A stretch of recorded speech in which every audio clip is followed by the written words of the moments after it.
अस्सलाम वालेकुम, नमस्ते, सत श्री अकाल, हेलो एवरीवन। आइए सुनते हैं एक बेहद डरावनी कहानी, हॉन्टेड झील।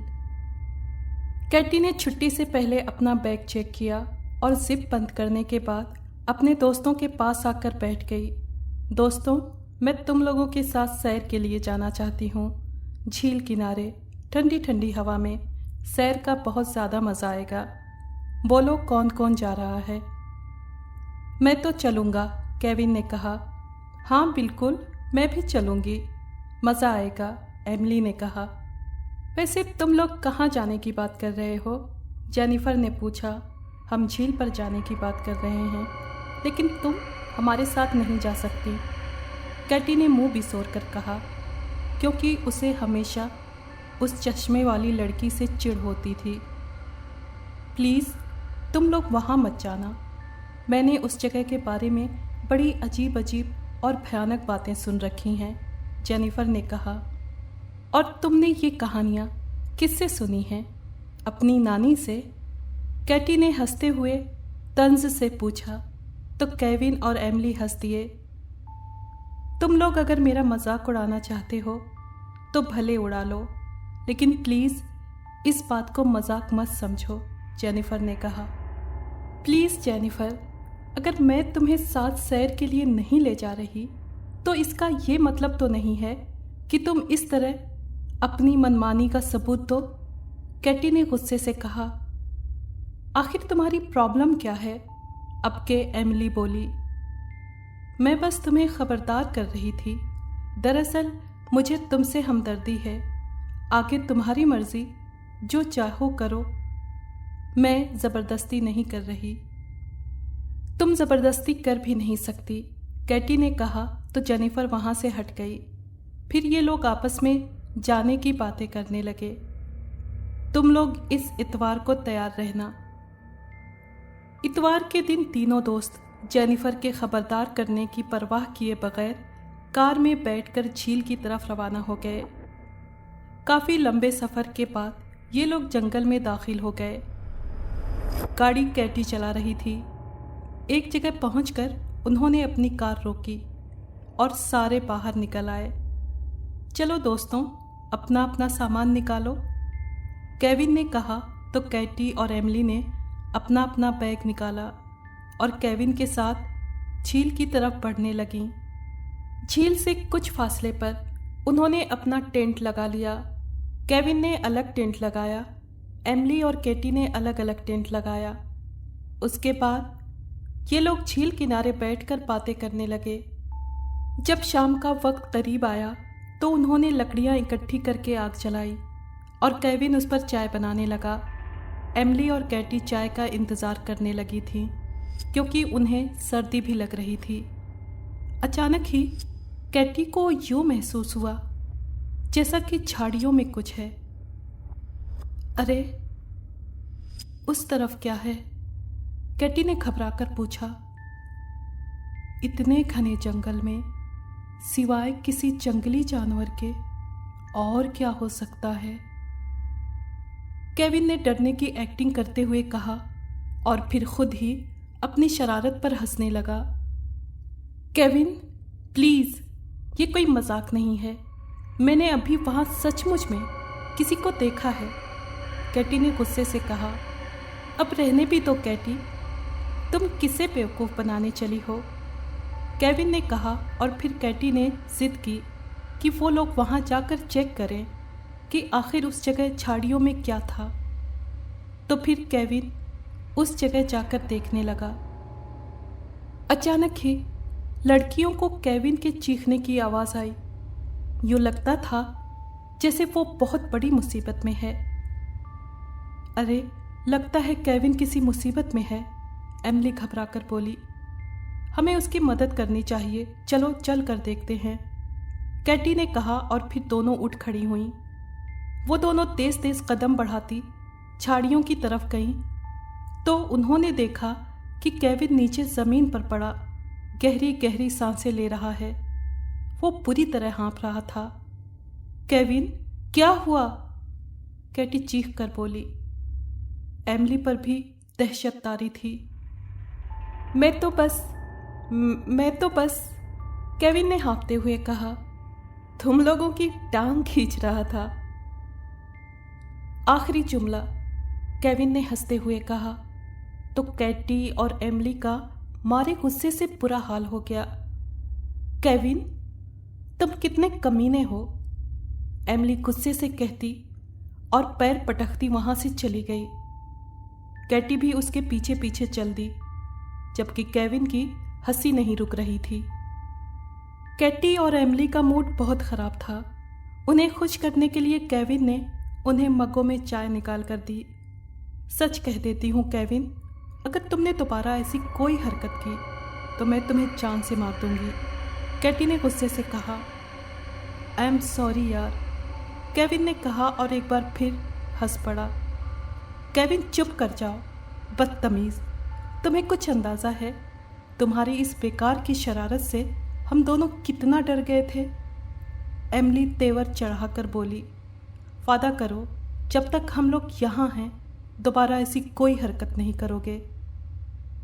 ठीक है, वादा करता हूँ दोबारा ऐसी शरारत नहीं करूँगा। फिर उन्होंने आग बुझाई और अपने अपने टेंट में जाकर आराम करने लगे। फिर रात के वक्त तीनों अपने टेंट से बाहर निकले। उन्होंने लकड़ियों से आग जलाई और खाना गर्म करने लगे। वो डब्बा पैक फूड ले आए थे। गरम गरम खाना खाने के बाद तीनों आग के आसपास बैठकर बातें करने लगे। तभी केविन ने कहा, यार मैं बहुत बोर हो रहा हूँ, वक्त गुजारने के लिए कोई गेम खेलते हैं। दिमाग खराब हो गया है क्या? यहाँ कौन सा गेम खेलेंगे? एमिली ने कहा। अच्छा, ऐसा करते हैं, सब बारी बारी कोई डरावनी कहानी सुनाते हैं, केविन ने मुस्कुराकर कहा। नहीं, रहने दो, मैं पहले ही बहुत डरी हुई हूँ, कैटी ने केविन की शरारत को याद करते हुए कहा। चलो भाई, डरने की कोई बात नहीं है, केविन ने समझाते हुए कहा। ठीक है, तो फिर पहले मैं कहानी सुनाऊंगी, एमिली ने कहा। लेकिन इससे पहले मैं अपने बैग से मूंगफली ले आऊं। ये कहकर एमिली अपने टेंट की तरफ दौड़ी चली गई। उसे गए हुए अभी कुछ ही देर हुई होगी कि पूरी फिजा उसकी दर्दनाक चीखों से गूंज उठी। एमिली की खौफनाक और आसमान फाड़ देने वाली चीख सुनते ही केविन और कैटी घबरा कर उठ खड़े हुए। अरे, ये तो एमिली की आवाज़ है, कैटी ने डरते हुए कहा। चलो चल कर देखते हैं, केविन ने कहा और फिर दोनों एमिली के टेंट की तरफ दौड़ पड़े। केविन ने टेंट में झांका तो एमिली अचानक ही साइड से निकल आई और केविन को डरा दिया। कैटी और एमिली साथ में मिलकर हंसने लगीं, जबकि केविन का बुरा हाल था। सॉरी केविन, मैंने और कैटी ने तुमसे आज की शरारत का बदला लेने का सोचा था, एमिली ने हंसते हुए कहा। अच्छा, तो तुम दोनों मुझे मिलकर बेवकूफ़ बना रही थी? हाँ बिल्कुल, कैटी ने भी हंसते हुए जवाब दिया। तुम दोनों ने मुझसे बदला लिया, खैर कोई बात नहीं, छोड़ूंगा मैं भी नहीं तुम दोनों को, केविन ने कहा। और फिर वो तीनों आकर आग के पास बैठ गए। फिर एमिली ने कहानी सुनाई, लेकिन केविन को बिल्कुल मज़ा नहीं आया। अरे ये क्या, ये कहानी तो मैंने सुन रखी है, कोई नई सुनाओ, केविन ने कहा। सॉरी केविन, लेकिन मैं कहानियाँ बनाने में माहिर नहीं हूँ, एमिली ने कहा। खैर छोड़ो, मैं सुनाता हूँ, लेकिन ये कोई कहानी नहीं बल्कि एक सच्ची घटना है, इस झील के बारे में जिसकी हम सैर करने आए हैं। मशहूर है कि आज से कई साल पहले एक लड़की यहाँ अपने पेरेंट्स के साथ सैर करने आई थी, लेकिन वो इस झील में डूबकर मर गई थी। उसके पास से इस तरफ कोई नहीं आता, और जो भी यहाँ आता है जिंदा बचकर नहीं जाता। कहते हैं उसके बाद टॉम नाम का एक लड़का यहाँ अपनी फैमिली के साथ सैर को आया था। मगर उसकी पूरी फैमिली झील में डूबकर मर गई। खुद वो जिंदा बच गया, लेकिन यहाँ से जाते वक्त उसकी गाड़ी के साथ कोई हादसा पेश आ गया और वो भी मर गया। केविन बोलकर चुप हुआ। तो एमिली ने कहा, अच्छी कहानी थी, अब तुम सुनाओ कैटी। लेकिन ये कोई कहानी नहीं थी, केविन ने जोर देते हुए कहा। हाँ हाँ पता है, ड्रामेबाज, एमिली ने कहा। उस लड़की का नाम क्या था जो इस झील में डूबकर मरी थी? कैटी ने डरते हुए पूछा। उसका नाम मैरी था, केविन ने बताया। एमिली ने आंखें घुमाई और बोली, चलो कैटी, अब तुम्हारी बारी। फिर कैटी ने कहानी सुनाई। उसके बाद ये लोग आग बुझाकर वापस अपने अपने टेंट में चले गए और सोने से पहले कैटी ने डायरी लिखनी शुरू की। उसने आज दिन में होने वाली सारी बातें डिटेल में लिखी। अचानक उसे अपने टेंट के बाहर कुछ आहट सी महसूस हुई। उसने डायरी बंद करके एक तरफ रखी और टेंट का पर्दा हटाकर बाहर झांका। बाहर कोई नहीं था। वो वापस आ गई। अचानक ही एमिली उसके टेंट में घुस आई तो कैटी की हल्की सी चीख निकल गई। तुम यहाँ क्या कर रही हो? उसने पूछा। बस यूं ही, नींद नहीं आ रही थी तो सोचा तुमसे बातें कर लूं, एमिली ने मुस्कुराते हुए कहा। दोनों कुछ देर बातें करती रहीं। फिर एमिली को नींद आने लगी तो वो उठकर अपने टेंट में वापस चली गई। कैटी को नींद नहीं आ रही थी। वो टाइम गुजारने के लिए अपने टेंट से बाहर निकल आई। वो चलती हुई झील के किनारे जा बैठी कि अचानक ही उसे लगा कि झाड़ियों में कोई है। फिर बाकायदा झाड़ियां हिलने लगीं। केविन, क्या तुम हो? उसने आवाज देकर पूछा, लेकिन कोई जवाब नहीं आया। केविन, बाहर निकल आओ, मैं दोबारा बेवकूफ नहीं बन सकती, समझे?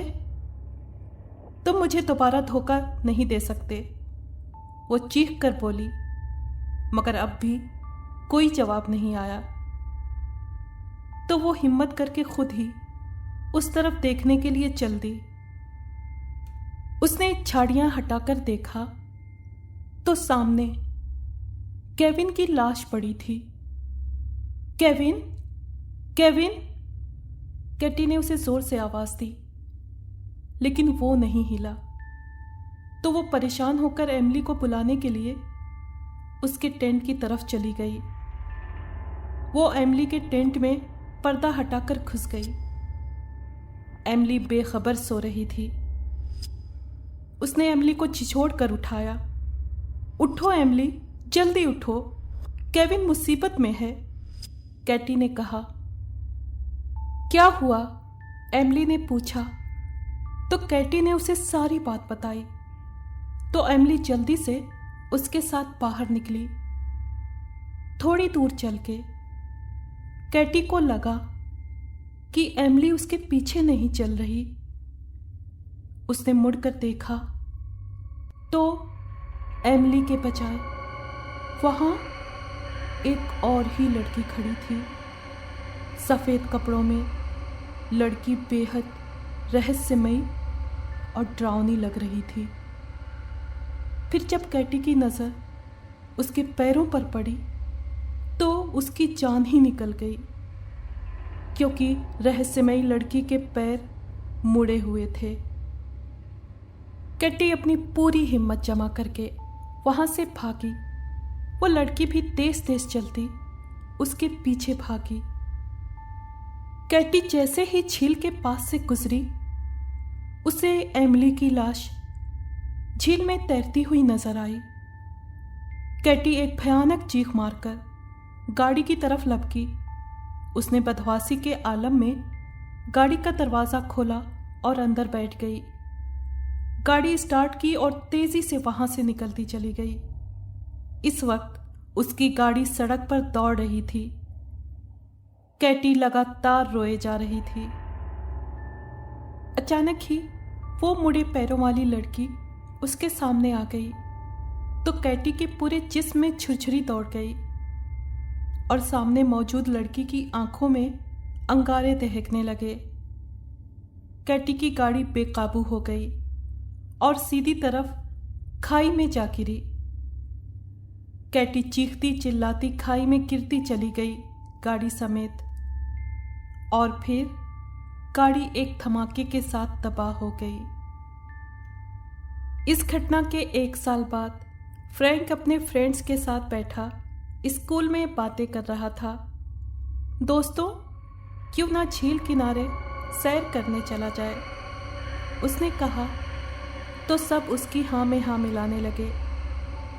तभी जेनिफर बोली, दोस्तों प्लीज़ वहाँ मत जाना, मैंने सुना है कि वो झील हॉन्टेड है, जो भी उस जगह जाता है मर जाता है। आज से कई साल पहले मैरी नाम की एक लड़की वहाँ झील में डूबकर मर गई थी। कहते हैं कि उसकी आत्मा आज भी वहाँ भटकती है। और हाँ, हमारे स्कूल से पिछले साल 3 स्टूडेंट्स कैटी, एमिली और केविन वहाँ सैर करने गए थे। केविन को किसी ने गला काटकर मार दिया। एमिली झील में डूबकर मर गई। कैटी भागने में कामयाब रही, लेकिन रास्ते में उसकी गाड़ी का एक्सीडेंट हो गया और वो भी मर गई। जेनिफर बोलकर चुप हुई तो फ्रैंक ने तंजिया उसकी तरफ देखा और बोला, लेकिन हम तो ज़रूर जाएंगे। फिर फ्रैंक और उसके दोस्त भी वहाँ गए, लेकिन वो भी कैटी, एमिली और केविन की तरह कभी लौट कर नहीं आए। अगर आपको ये कहानी पसंद आई है तो प्लीज़ लाइक और शेयर करें और कमेंट बॉक्स में अपनी राय का इजहार कीजिए। अगर आपने हमारे चैनल को अभी तक सब्सक्राइब नहीं किया है तो प्लीज़ सब्सक्राइब कर लें और बेल आइकन को प्रेस कर दें ताकि आने वाली हर कहानी का नोटिफिकेशन आपको मिल सके। शुक्रिया।